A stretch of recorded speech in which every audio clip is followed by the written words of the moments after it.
줄탄핵을 하겠다. 줄탄핵. 그런데 자세히 한번 보십시오. 민당의 상황. 민당의 호메인은 김어준 씨입니다. 김어준 씨는 한마디로 진영의 나팔수입니다. 제가 김어준 방송에 여러 번 나갔습니다. 이분은 너무 정치 편향이고 민당 선전, 민당의 이 지령을 내리는 사람입니다. 그래서 김어준표 입법 독재 그 시나리오가 결국 현실화되고 있다 이런 말씀을 드립니다. 지금 87일 만에 한덕수 대통령 권한대행이 돌아왔습니다. 그런데 탄핵심판 선고문의 판결문의 잉크가 마르기 전에 또 탄핵하겠다고 합니다. 만여 후보자 빨리 지명해라. 오늘까지 데드라인. 안 하면 내일부터 탄핵심판에 들어가겠다. 또 그 후순위 국무위원들도 무조건 임명해라. 안 하면 줄줄줄 탄핵하겠다. 이게 바로 김어준표 입법 독재다. 이게 무정부 상태를 만드는 거다. 그래서 민당은 이제 민주정당이 아니다라는 것을 선포했다. 이러면은 스스로 해체하거나 위헌정당 해산 심판 청구 제소를 하면은 받아들여서 빨리 정당 해산 심판을 받아야 된다. 이런 말씀을 드립니다. 제가 계속 말씀드린 것 같이 우리가 대통령의 헌법재판관 임명권은 국회의 헌재에 대한 구성 참여권과 임명권이 둘이 결합하는 겁니다. 그래서 이 사실 대통령 권한 대행은 상당히 축소된 간접적 민족 정당성만 있다. 이렇게 얘기하는 겁니다. 대통령 국민이 직접 선출했죠. 그러나 총리는 뭡니까? 결국 본인이 대통령이 결국 지명해서 또 국회 동의를 통해서 선출되지 않습니까? 그래서 상당히 축소된 간접적 민족 정당성만 있다. 그래서 이 황교안 대통령 권한 대행도 대통령 탄핵 심판, 박근혜 대통령 탄핵 심판 선고가 난 다음에 이선의 헌법재판관 후보자를 임명을 했다. 이런 등의 예시를 했고, 특히 만여 후보자는 국회 선출한 게 아니다. 여야 합의가 없는 민당이 선출한 거다. 민당이 국회 탄핵소추단의 기소자 입장이고, 그리고 재판관, 아니 소위 말해서 재판에 또 판사를 자기 사람이 임명하겠다. 이것은 한마디로 탄핵 심판 결과 조작하겠다는 거다. 그래서 받아들일 수 없다라는 것이고요. 그래서 이런 식으로 사실상 상당 기간 이렇게 임명을 거부해도 그게 국민 신임을 배반한 경우가 아니다라고 얘기를 했고요. 또 만여 후보자를 즉시 임명해야 한다. 라는 이제 민당의 주장에 대해서 최상목 대통령 권한대행의 어떤 권한쟁의 심판에서 한번 보시면은 헌법상 헌법재판소법에 근거가 없기 때문에 만여 후보자를 즉시 임명한다 해야만 한다는 거에 대해서는 부적합 각하 의견을 내렸다. 그래서 법적으로 이건 될 수가 없다는 걸 말씀을 드리고요. 가장 큰 포인트는 헌재에 있습니다. 헌재. 제가 말씀드리는 노무현 대통령 탄핵심판 선고는 최종 변론에서 14일 만에 이루어졌고요. 박근혜 대통령 탄핵심판 선고는 최후 변론 이후에 11일 만에 이루어졌습니다. 그런데 윤석열 대통령 탄핵심판은 최후 변론이 언제 있었습니까? 2월 25일 있었습니다. 그런데 오늘 며칠입니까? 내일 3월 30일이죠. 한 달 지금 며칠이 지나가고 있습니까? 그래서 한 달 지금 한 달 훨씬 넘었다. 이런 식으로 왜 국가적인 안오미를 헌재가 방치하고 있냐. 국가적 안오미를 방치하는 가장 큰 주범은 헌법재판소다. 지연된 정의는 정의가 아니다. Delayed justice is not justice. 유명한 법적의 격언입니다. 그래서 헌재가 내일에도 당장 탄핵심판 선고 기일을 지정을 해라. 그리고 다음 주에도 선고를 내려라. 그 결만이 이러한 국가적 안오미 상태를 종결시킬 수 있는 길이다. 이런 취지의 기자회견입니다. 이번에 연쇄 탄핵을 예고하는 사람들이 민주당의 수석 의원들이잖아요. 이건 어떤 의미가 있다고? 이제 한번 보십시오. 그 주도한 사람들 보면은 김어준 뉴스공장에 자주 나가는 사람들이고, 거기에 나가면은 김어준 씨가 계속해서 이런 시나리오를 제시해 왔습니다. 그래서 그분들이 주동이 돼서 이것을 원내 지도부에게 촉구하는 형태를 띄었는데, 아마 내일 오전에 민당 원내 지도부가 어떻게 할지 아마 윤곽이 나올 것이다 보고 있습니다. 지금 떠도는 민당발 시나리오는 내일 당장 박찬대 원내대표가 이제 이런 식의 주장을 펼 거다라고 예상된 시나리오는 있습니다. 그래서 이게 갈지 안 갈지를 모르겠습니다. 우리 권성동 원내대표께서도 뭐 70몇 분을 내란 선동으로 쳤고요. 이쯤이면은 위헌정당 해산 심판 제소를 해야 됩니다. 제가 그걸 계속 생각해 오고 있는데 이것은 정말 위헌정당 해산 심판 청구할 수 있는 제소할 수 있는 사유가 된다 이런 말씀을 드립니다. 민주당이 지금 마은혁 후보 계속해서 임명하려는 이유가 이게 지금 현재 평의 상태가 약간 좀 기각적으로 기울어져서 있는 거 아니냐? 제가 보기에는 민당은 누구보다도 헌재 평의의 내용을 잘 알고 있습니다. 너무나 잘 알고 있습니다. 무슨 뭐 빨대가 있는 것이 너무 잘 알고 있고요. 그래서 이 정도로 민당이 나오는 것은 헌법재판소가 민당이 원하는 대로 흘러가지 않고 있다라는 것을 보여주고 있고요. 마은혁 후보자 임명에 모든 사활을 걸고 나오지 않습니까? 어떻게 줄줄줄 탄핵을 하겠다고 합니까? 무정부 상태를 만들겠다는 발상 자체가 저 사람들이 얼마나 필사적으로 마은혁 후보자를 임명해야 하는 그 생각을 우리가 읽을 수 있고요. 그 정도로 탄핵 심판 내용, 평의 내용이 본인들 뜻대로 안 되고 있다는 것을 얘기하는 것 같아요. 결국 제가 누누이 말씀드리지 않았습니까? 이 탄핵 심판 기각해야 되는 겁니다. 아니 내란죄에 대해서 입증됐으면 입증이 안 됐습니다. 뭐 홍장원의 메모 4-5개 버전이 있고요.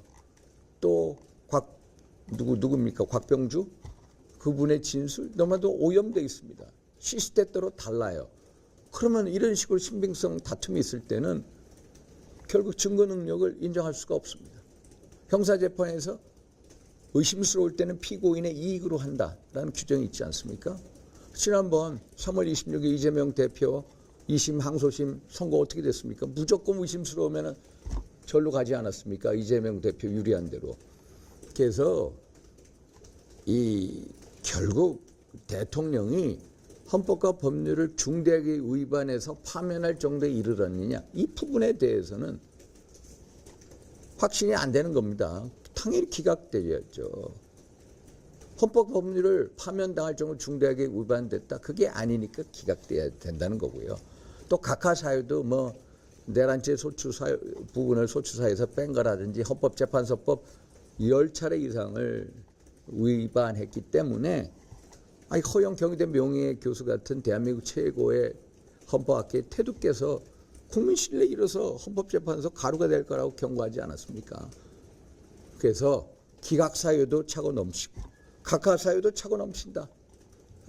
그래서 이게 평에서 결론이 안 나는 거고 이런 식으로 질질 한 달 뭐 지금 며칠 전 일주일 되지 않았습니까?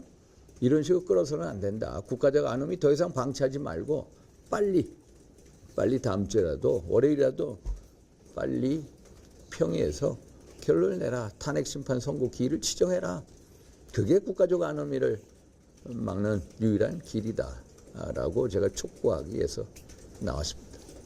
이거 좀 다른 얘기인데 지난 28일에 고로구청장 이강산 참여하신 걸로 당 안팎에서 비판이 좀 계속 나오고 있습니다. 그것은 이제 이강산 후보자는 제가 탄핵 반대 집회에서 같이 만나서 이제 탄핵 반대하는 그런 입장이고요. 개인적으로 참 학력도 좋고 인물도 훤하고 그래서 좋아하는 친구고요. 특히 구로구는 우리 국민의힘 후보자가 없습니다. 우리 아산시 같은 경우에 오늘 제가 지원 유세 갑니다만 전만권 후보자하고 자유통일당 후보가 있었는데 자유통일당 후보가 3% 이상의 지지율을 가지는데 사퇴했습니다. 왜 그랬습니까? 보수 통합을 위해서 그랬습니다. 보수 통합. 그러면은 우리 구로구에서도 보수식의 유일 후보가 통합 후보 겸 나오는 후보가 이강산 후보다. 그래서 지금 같은 탄핵 반대가 우리 당의 당론이고 어떻게 우리가 보수 대통합을 이루어야 되는 입장에서 제가 개인적으로 판단해서 지원 유세 이강산 후보자 제가 알고 그래서 지원해달라 해서 제가 지원을 하러 유세하고 한번 온 적이 있습니다. 그래서 그런 이유로 갔다 이런 말씀을 드립니다. 근데 반대하시는 분들은 탄핵 찬성하시는 분들이 그러더라고. 특정 계보에 있는 분들이. 그게 안타까운 장면입니다. 또 이번 재보선이 탄핵 후 민심 바로미터라는 그거하고는 전혀 달라요. 그게 뭐 김천 뭐 뻔한 결과고요. 지금 아산, 구로는 뭐 우리 당 후보자를 안 냈고요. 아산하고 거제 이것밖에 더 있습니까? 아산하고 거제인데 이걸 가지고 뭐 무슨 뭐 국민 여론의 뭐 바로미터다. 뭐 탄핵 심판에 영향을 미칠까? 그거는 전혀 말이 안 되는 서로 연결 지을래 연결 지을 수 없는 것입니다. 그 특정 선거구 거기에 보면은 다 어떤 정치 지향이 이미 포함이 돼 있고요. 이 탄핵이라는 문제는 그런 어떤 정치 성향 뭐 이것을 뛰어넘는 국가적인 대사입니다. 국가적인 대사. 그래서 이것은 전혀 상관이 없다 이런 말씀을 드립니다. 헌재가 그러면 언제까지는 꼭 판결을 해야 한다라고 보십니까? 다음 주에도 판결해야 되죠. 다음 주에 빨리 해야 된다는 겁니다. 제가 며칠 전에 남태령 시 현장에 갔어요. 트랙터 60대를 트럭에다 싣고 남태령 고개를 넘어서 광화문 진입을 하겠다는 겁니다. 이게 전농이라는 단체가 있어요. 전농이라는 단체 여러분 잘 아시지 않습니까? 대북제재 해제하자고 그러고 농민헌법 12개 좀 만들자고 그러고 사실 이 트랙터가 지난 12월 20일경에도 남태령을 넘어서 관절 침입하겠다고 그랬습니다. 거기 그 2019년도에 트랙터 한 4천만 원 주고 산 겁니다. 북한에 주기 위해서 산 겁니다. 그런데 대북제재에 걸리는 거예요. 왜? 트랙터가 군사용으로 전이될 수 있기 때문에. 그래서 안 되니까 그 새 거, 그 트랙터, 농민들이 쓰지도 못한 그 트랙터를 가지고 농민 시위라고 해가지고 남태령 고개를 넘겠다고 합니다. 요번에는 또 특이한 게 거기다 좀 흙을 좀 묻혔더라고요. 그래가지고 그 현장에 갔어. 그 현장에 갔더니 또 민노총이 와서 1000명이 시위하고 또 여기 우파집에 갔더니 한 500명이 모여가지고 막아서겠다고 그래요. 온몸으로 막아서겠다고. 그래서 제가 그 현장에 새벽 1시까지 있었습니다. 새벽 1시까지. 그 현장을 보면서 이런 식으로 계속해서 국가적인 혼란 상태에 지속되어야 하느냐. 아니다. 빨리 헌재의 탄핵 심판 선고를 안 하는 이 부작위가 결국 국가적인 혼란을 방치하고 있다. 빨리 선고해라. 그게 내일이라도 이미 결론은 어느 정도 윤곽이 그려지지 않겠습니까? 2월 25일 날부터 지금 며칠입니까? 내일이 3월 30일이면 도대체 며칠입니까? 빨리 내일이라도 빨리 평이 종결을 하고 결국 탄핵 심판 선고를 빨리 해라 이런 말씀을 드리는 겁니다. 불탄핵 지적하는데 이게 지금 산불 피해 때문에 피해 복구에 필요한 예비비 등 이런 추경 논의를 여야 협의로 좀 진행해야 된다는 해야죠. 우리가 예비비 4조 8천억 원 하지 않았습니까? 거의 2조 4천억 삭감했어요. 민당이 한 거 아닙니까? 민당이 올해 예산 677조 4천억에서 마음대로 4조 원 이상 깎아버린 거 아닙니까? 그래서 민주당이 예비비 문제에 대해서 가장 큰 삭감 문제죠. 가장 큰 책임이 있죠. 당일 추경에서 이 문제를 여야 지도부가 논의를 해야죠. 이것은 또 이런 민생 문제이기 때문에 어떤 정치 문제하고 결이 다르고 빨리 만나서 예비비 증액 문제를 논의를 해야 됩니다.